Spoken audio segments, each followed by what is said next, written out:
Good morning, good afternoon, good evening. Thank you for taking the time out of your day to watch and review my presentation. My name is Michael Howell. It has been an honor and a pleasure to have COM100 with you guys. And I'm very excited to hear about where your next adventure takes you.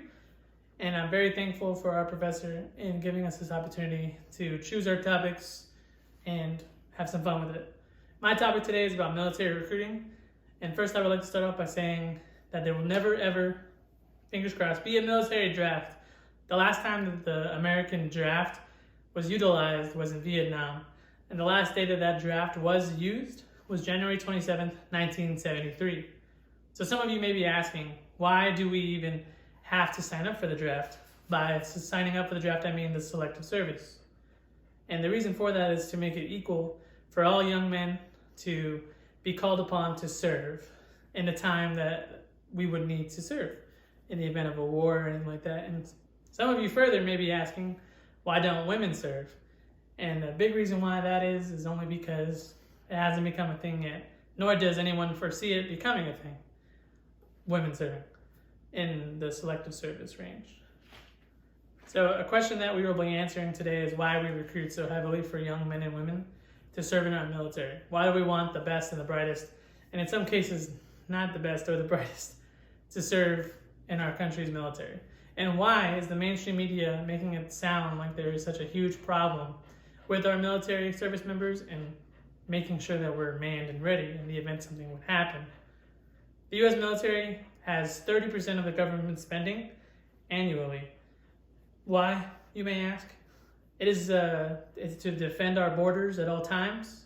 Is it so that we can maintain the best fighting force that there is in the world? Or is it just because this is America and that's how we do it? The simple answer is yes, and the more complicated answer is coming right to you. The military offers not only security, but it gives millions of dollars into education, civilian employment, and creates a huge part of our infrastructure in the country. Thousands of jobs are constantly being made, no matter whether it's for naval ships, tanks, or bullets. All of it is built right here in America, and it creates American jobs. Since our country's beginning, we have needed the military to function in society. It's been around since 1775, the founding of the Marine Corps and the U.S. Navy. And to be honest with you, it's not going anywhere anytime soon. For as long as there are people that are willing to come into America and change our ways or cause harm to our people, the military will be here. And even after that, who knows? The military was here long before any of us were alive, and it'll be here long after we're all gone. Service gives you a chance to change your generation's wealth and really give back to your communities and your country. Though recruiting is currently at a low, how do we as a country come back to having a military we are known to have? Why do we need to ensure the military branches are manned even in this time of peace that we're in today? And lastly, how has the military changed since 1775, 1865, 1945, 1975, even now to end of the war in the Middle East, 2021? Again, some questions that are going to be answered and some topics we're going to discuss today. The military has been great at military and protecting the USA since its start. And again, it's definitely not going to be going anywhere anytime soon. The biggest point that we have to talk about today is our point number one. We have always had a young men and women to serve. There have always been a home for anyone that's willing to serve. Less than 1% of our population serve in the military, all the branches at one time. Why, you may ask, is the percentage so low? Because we have a completely voluntary military.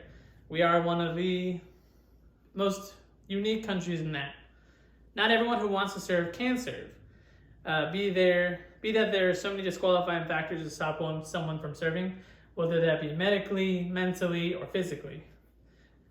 The seasoned veterans that are now still in our service, that have been in since the unfortunate times of Iraq and Afghanistan, are now beginning to leave and retire, leaving open spots throughout all the services that unfortunately there is no one willing or able to take the mantle for. How does one help with this? By recruiting more and more able-bodied men and women, changing the standards, giving more money, not just the 9/11 GI Bill, but offering a giant stipend for tuition assistance, which is how I'm able to use the military to pay for my college. The people who choose and can serve may or may not make it a career, but they are our future, even if it is for a short time. My second point in this presentation is service gives you a chance to change a generation's wealth and really give back to the communities that there are such in need of communities. We always want leaders in our communities, and 80% of the time, those leaders have some form of military background. Though the service may not give you the world's largest salary, on average, a married service member or a service member with a family, to include medical, dental, VA loans for housing, tuition assistance, and the 9/11 GI Bill, an average service member can make up to $85,000 to $96,000 a year at those non-commissioned officers, those mid non-commissioned officer rates. So anywhere from E4 to E6.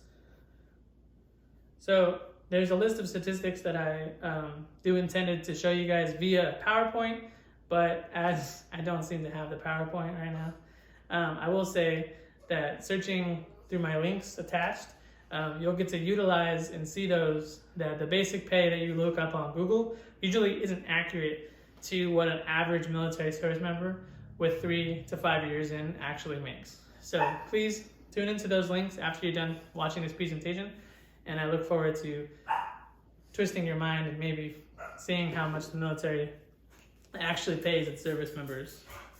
In my own experience, I came from a family that did not have a whole lot. I did attend college the first time at the age of 18, and I did end up going to college until I was about 21. When I was 22 years old, I finally joined the service, and it has definitely changed my life in the last 7 years that I've had the opportunity to serve. Again, please view all attached links to this presentation to get the experience of not only a little short video, I know another one, sorry, also my own earning statement, as well as several others. The third point that I'll be touching up on, though recruiting is at its lowest since Vietnam, how do we as a country go back to having the military we are known to have, and why do we need to ensure that the military branches are manned, even in times of peace? Notice the quotation. In April, the Navy's second highest officer, this April, Admiral Lisa Fentonecci, told Congress that the Sea Service expected to miss its recruiting goal by 6,000 sailors. Our 2023 goal is 37,000 sailors, new sailors entering Great Lakes, Illinois boot camp. Last year, the Navy made its annual active duty enlistment goal by just 42 sailors, recruiting a total of 33,442 sailors, and we made it by 42. This year, again, we're scheduled to miss. The Marine Corps, as well, is scheduled to miss their goal by around 10,000, as well as the Army missing by a grand total of 32,000 soldiers. The Air Force, as usual, will make its goal. My last point is how the military changed since 1775, 1865, 1945, 1975, and again, even now in 2021, since we are officially out of the Middle East. During times of peace, in between those dates, about recruiting is always at its lowest because there isn't a call to arms. There isn't a need for young men and women to be forward deployed, to have to go out and do what they're trained to do. So it doesn't encourage or inspire young men and women to walk into a recruiting office and say, this is what I would like to do. And this can pose threats to our future. Although I disagree with that statement, I think that utilizing the peacetime and encouraging people to utilize the military and get the benefits that the military offers is the best time to be recruiting. In conclusion, a lot of these points that I've made today kind of just points to where our military is headed. And although according to an admiral, far off somewhere, who knows, we're scheduled to miss this year, I have no doubt that within the future months, many young men and women will be inspired to join as the military increases its pay, increases its bonuses, increases pretty much what it means to be a service member. Why is the military 30% of the government spending?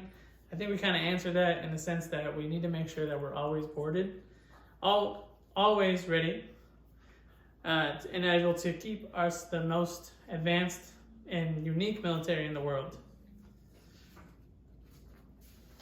Though our country will never have a draft again in our country's history is in our military forces, I can say without a doubt that our country's servicemen and women will always be keeping a watchful eye on the horizon